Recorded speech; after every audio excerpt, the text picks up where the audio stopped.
In the sprawling, unforgiving heart of the city, a man named Dennis found himself the unwilling star of a deadly show.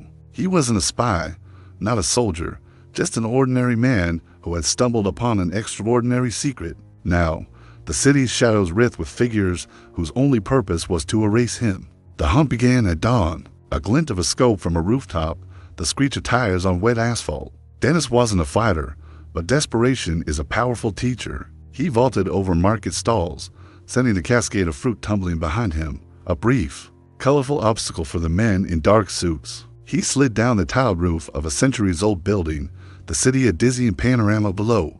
Each alleyway was a potential trap, each corner a decision between life and a swift, violent end. The assassins were relentless, professionals who moved with chilling efficiency. They anticipated his moves, hurting him like prey. But Dennis had one advantage they hadn't counted on. He knew this city's pulse. He knew the hidden pathways, the forgotten tunnels beneath the streets, the rhythm of its chaos. He ducked into a crowded subway station, the roar of an arriving train providing the perfect cover. He slipped into a car just as the doors hissed shut, leaving his pursuers fuming on the platform, their faces momentarily framed in the window before being swallowed by the darkness of the tunnel. He rode the train for 3 stops, his heart hammering against his ribs, his breath coming in ragged gasps. He needed to get off the grid, to find a place where he could think. The waterfront. It was chaotic, loud, and full of places to disappear. He emerged from the underground into the salty air, the cry of gulls replacing the shriek of the subway. The docks were a labyrinth of shipping containers, cranes, and weathered warehouses. The scent of brine and diesel hung heavy in the air. He found a hiding spot behind a stack of rusted containers, the cold metal a stark contrast to his own frantic heat. He tried to piece it all together. Why him? What had he seen? The memory was a blur, a file on a computer, a name that had flashed on the screen for just a second. Senator Thompson. The pieces started to click into place, forming a terrifying picture. This relentless, citywide manhunt, the sheer resources being thrown at him, it felt like too much. It was overkill. It wasn't just about silencing him. It was a distraction. While every professional killer in the city was focused on one man, what was happening elsewhere? What prize was so valuable that his life was considered a necessary diversion? He was the magician's misdirection, the bright, flashy object meant to draw the audience's eye while the real trick happened somewhere else. As dusk began to settle, casting long shadows across the pier, a figure emerged from the gloom. Not one of the assassins, a woman. She moved with a quiet confidence that was both unnerving and reassuring. She didn't approach him directly, but stopped a few yards away, her silhouette framed by the setting sun. "They're not just trying to kill you, Dennis," she said, her voice calm and even. "They're using you." He stayed hidden, wary. "Who are you?" he called out, his voice hoarse. "Someone who knows the truth," she replied, taking a step closer. "My name is Anya, and I know what they're really after." She explained that while he was leading the city's deadliest on a wild goose chase, a specialized team was hitting a secure data facility across town. The target, a single, encrypted evidence drive, a drive that held enough information to bring down Senator Thompson and his entire corrupt empire. Information Dennis had accidentally copied. He was the only other person with access. "The drive you have is the only thing that matters," Anya said. "They think you don't know what it is. They think you're just a loose end, but you're the key." Anya wasn't just an observer. She was part of the game, a former intelligence operative burned by the same people now hunting him. She had her own score to settle with Thompson. She laid out a plan, a desperate, high-risk gambit to turn the tables. The first step was to stop the heist at the data facility.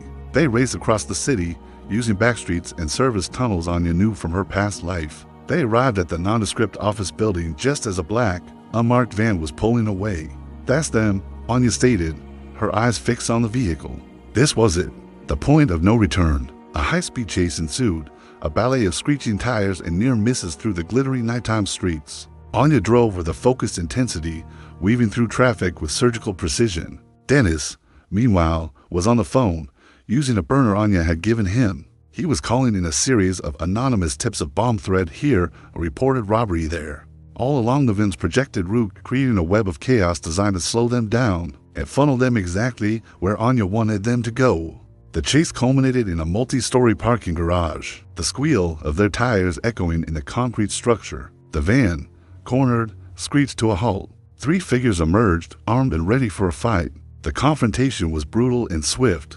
Anya moved with a deadly grace, disarming one of the thieves in a fluid motion. Dennis, fueled by adrenaline, used his environment, toppling a heavy tool cart into the path of another. It was messy, chaotic, but they were holding their own. During a lull in the fight, the lead thief, a man with cold, calculating eyes, held up the prize, a small, metallic data drive. Looking for this? He sneered, a triumphant grin on his face. You're too late. Dennis looked at the drive, then back at the man, and for the first time since the ordeal began, he smiled. You can keep it, Dennis said calmly. The man's grin faltered, replaced by confusion. What are you talking about? Anya stepped forward. He means it's a decoy. The real data isn't on a drive you can hold in your hand. The thief's eyes widened in dawning horror. They had been played. The entire heist, the risk, the violence, all for a worthless piece of plastic and metal. While they were focused on the physical object, Dennis had already initiated a remote transfer, uploading the encrypted files to a secure, decentralized network. The data was already out, spreading like a virus through the dark corners of the web, on its way to journalists and law enforcement agencies that couldn't be bought by Senator Thompson. The sound of sirens grew louder, converging on their location. The police weren't for them, but for the thieves, thanks to Dennis's final anonymous tip. The tables had turned completely. The hunters had become the hunted. As the thieves were apprehended, bewildered and defeated, Dennis and Anya slipped away into the night. They stood on a rooftop overlooking the city, the flashing lights below like a distant, silent fireworks display. Dennis was no longer just a man on the run. He was a man who had fought back and won. He looked at Anya. What now? He asked. Now, she said, a faint smile on her lips. We watched the empire fall. The city was still dangerous, and Senator Thompson wouldn't go down without a fight. But for the first time in what felt like an eternity, Dennis felt a sense of hope. He wasn't prey anymore. The game had changed, and he was ready for the next move. Thank you for watching. If you enjoyed this story, don't forget to like, share, and subscribe for more content. See you next time.